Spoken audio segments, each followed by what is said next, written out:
blended learning. Firstly, I don't think that blended learning is anything new. Teachers have been doing this for quite a long time.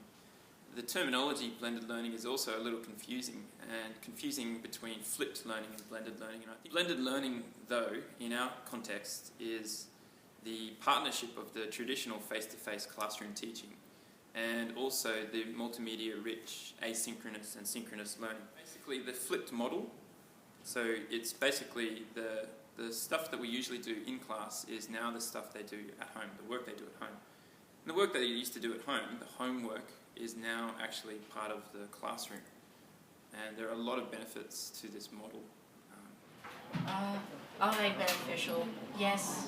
Yes, they are, as I can pause, and if I don't really get something, I can rewind it and play it again, and maybe pause it and look in my past work or something. Yeah. If I think retrospectively, myself in the classroom, it's always been a teacher focus. I'm the centre of the room. The students are looking at me, they're listening to me, and they're waiting for me to teach them. Whereas with the blended learning model, it's quite different. It's more about the students have work to do at home, and in the classroom it's going to be more student-centred, and it's going to be more focused on the student learning as opposed to the teacher teaching something. So to be honest, I'm not learning more, but I'm not learning less, but I can learn quicker. I also think that blended learning is good because it's a much more efficient use of time in the classroom. If we give them material to do at home, then it means that we don't necessarily have to do that in the classroom anymore, and therefore it allows us to cover a lot more or extend them even further in the classroom. One example would be for teaching languages. We could give them a grammar point at home to learn in preparation for the next day. And the next day in class, we practice using it. And we've got more time to practice using it because I don't need to go over the content again. The videos are very beneficial because they allow you to catch up on any work you've missed, or just before a test you're allowed to review what in case you're forgetting it and getting caught up in your level. This works especially well with vocabulary and sentence structures because I often get mixed up in class. Why do I think it's important? I think the style of learning really appeals to the students. I think we encourage them to watch a YouTube clip, or we encourage them to use a flash animation at home. And that's a lot more appealing, and so students are actually more motivated to do their homework. I found it beneficial because it was really convenient, and I could just go home and start watching whatever I liked. And I think one of the good things was I could also eat when I was watching it. That's a big thing, I guess. Yes. We have many students who are busy all the time with music lessons or sickness, or they're out on an excursion, etc. And those students who miss the lesson are able to, well, they're not actually going to be missing any of the content because it's not covered in class anymore, it's covered at home, and therefore they can actually watch it in their own time, at their own pace as well. When I was sick and I caught up on the video about the sentence structure, that YouTube, that was really nice.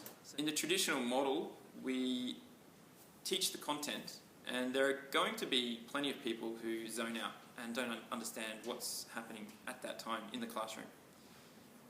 If we taught the same material in front of a camera like I'm doing right now, and then made it available to them to cover at home, then it enables them to go at their own pace, and they can pause, rewind, and go over something which they found difficult again and again and again, actually. The main use I find of the videos is for catch-up. If people who don't really pay attention to class as well, or they miss a lesson, they can find out what you've done during the lesson as well. I usually watch them like 3 times, once to like just go over it, to see generally everything. Then the second and third times I just pause and stop whenever and copy things down. I'll take notes or whenever I need to. I think this model, the blended learning model, in particular the creation of videos, is going to be beneficial to the teachers and students, of of course, mainly students, in the future as well.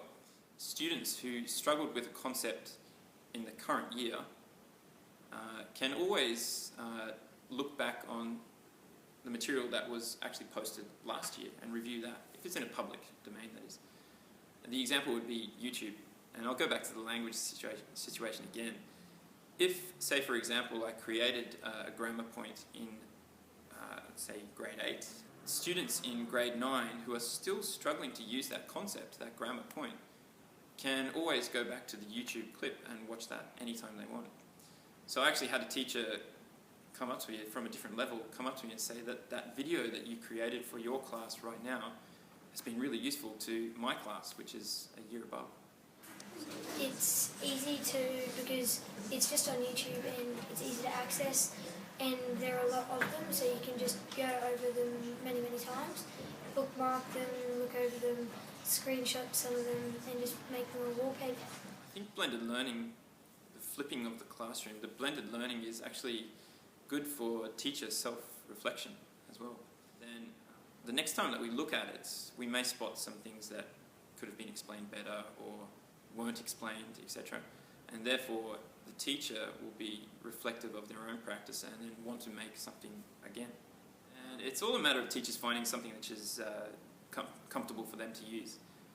There's a lot out there that can be used, and so you really do have to filter through it and find what you think would be easy for you to use, and also good for the students to learn from as well. Just to give a few examples, Edmodo, Animoto, quite a few of those internet-based ones, as well as Prezi. And I'm not talking about the simple use of Prezi, I mean recorded voiceover Prezi. And the desktop version of Prezi is actually quite useful. A couple of other internet programs like Poplet and Wall Wisher are also quite useful for a blended learning model. It's also important that you really analyse your own learning management system, and the one we use, Desire to Learn, which we've labelled as My Grammar, is actually a really good resource. However, it's often the case is that we are only scratching the surface of the actual learning management system, and so right now we're starting to realise that it can be used in different ways, and we're still exploring what is the most effective way of using that. So really critically analyse your own learning management system and see whether it is easy to use for the blended learning model, and it should be. Most important software that we've used though and trialled is the screen capturing software. There are some free versions online, for example Screenr, with limited space for you to use. However, the one that I'm most comfortable with is Camtasia Studio, and it seems to be a very popular one worldwide as well, with a lot of the universities and schools that are using the flipped model. Looks a little intimidating to use, but it's actually not. If you start playing around with it, you realise that it's quite easy to use, and it's very similar to any film editing software that's around.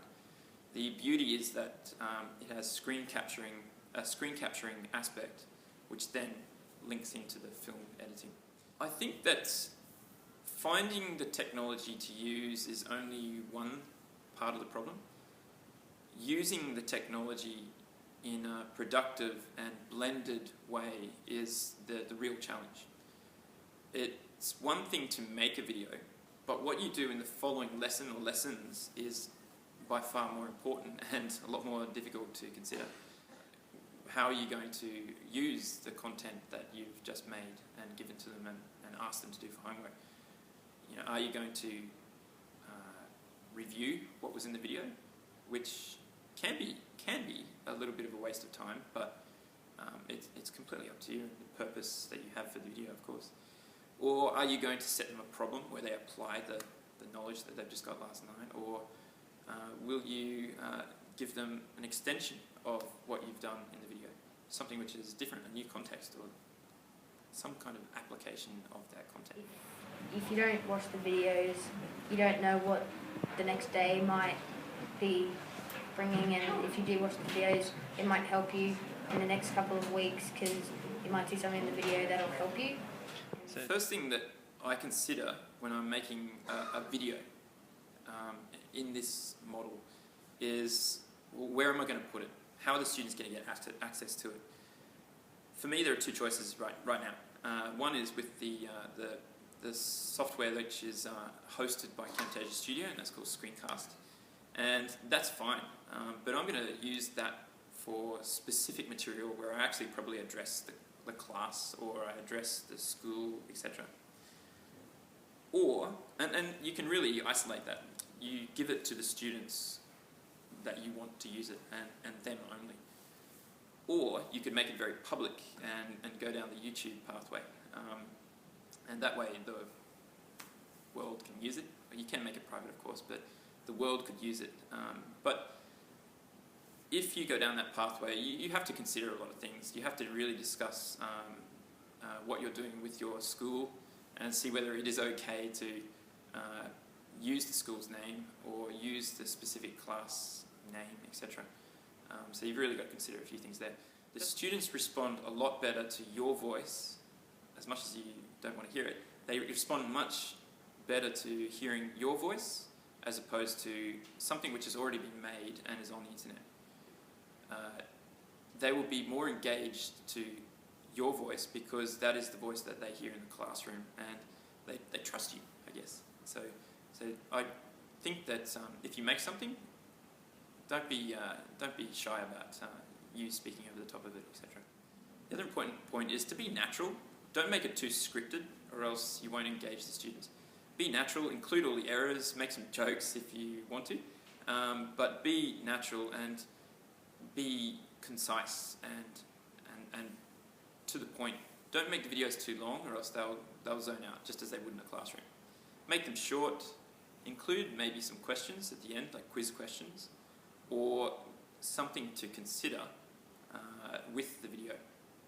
Give them some guidance as to how the video will be used. That before you do any of this, you really prep your students and your parents about the model that you're going to implement. If the students don't understand your whole idea of giving them a video the night before and then you taking it further in the classroom, then the effectiveness is going to be lost on them. Likewise, the parents might be a little suspicious of their son or daughter watching YouTubes every night. So you might want to prep the parents if you can. I was fortunate enough to be able to do that with one of my grades at the parent-teacher night, and they actually knew what was going on anyway, so it was okay. And a comment from the parent was, "You're appealing to this generation." So I think that the parents, I think it's important to get the parents on board as well, and to keep them aware of what's happening in the process of their child's learning. The student reactions to the model have been overwhelmingly positive so far. They have given me comments like it's very time efficient, that they're able to cover the content at home, enables us to give them more attention in class.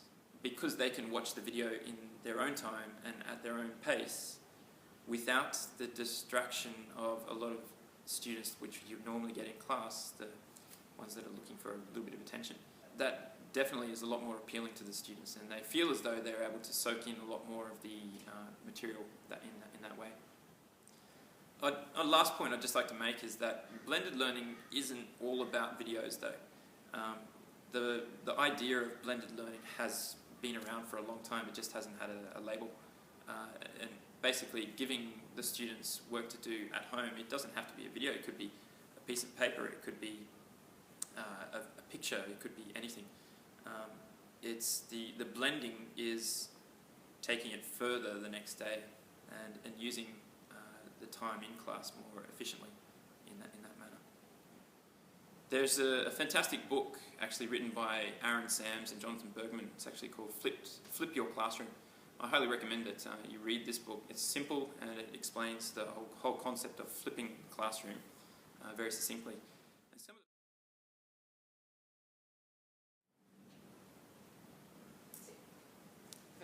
That's the first question. I really need to chop that up. We'll put it in the bloopers at the end. Yeah. I can stop that.